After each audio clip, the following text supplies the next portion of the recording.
कर्नाटक ते दिल्ली आणि उत्तर भारताच्या इतर राज्यांमध्ये दररोज कोट्यावधी रुपयांच्या रासायनिक रंगांनी माखलेल्या आणि सडलेल्या सुपारीचा पुरवठा केला जात आहे।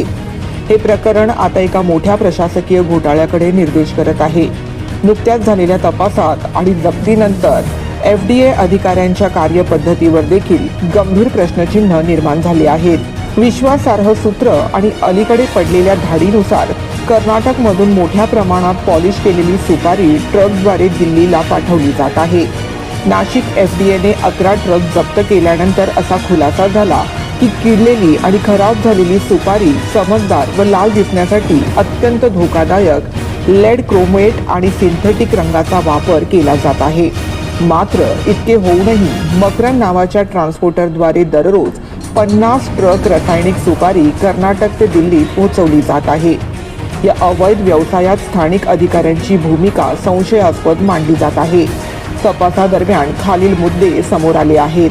असा आरोप होत आहे की स्थानिक FDA अधिकारी केवळ दाखवण्यासाठी छोट्या कारवाया करतात, परंतु मोठे सिंडिकेट आणि मुख्य पुरवठादारांवर कोणतीही कठोर कारवाई केली जात नाही।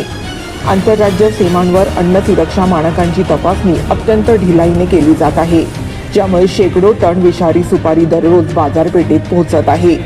सूत्रांच्या मते इतक्या मोठ्या प्रमाणावरील तस्करी कोणत्याही वरदहस्ताशिवाय शक्य नाही।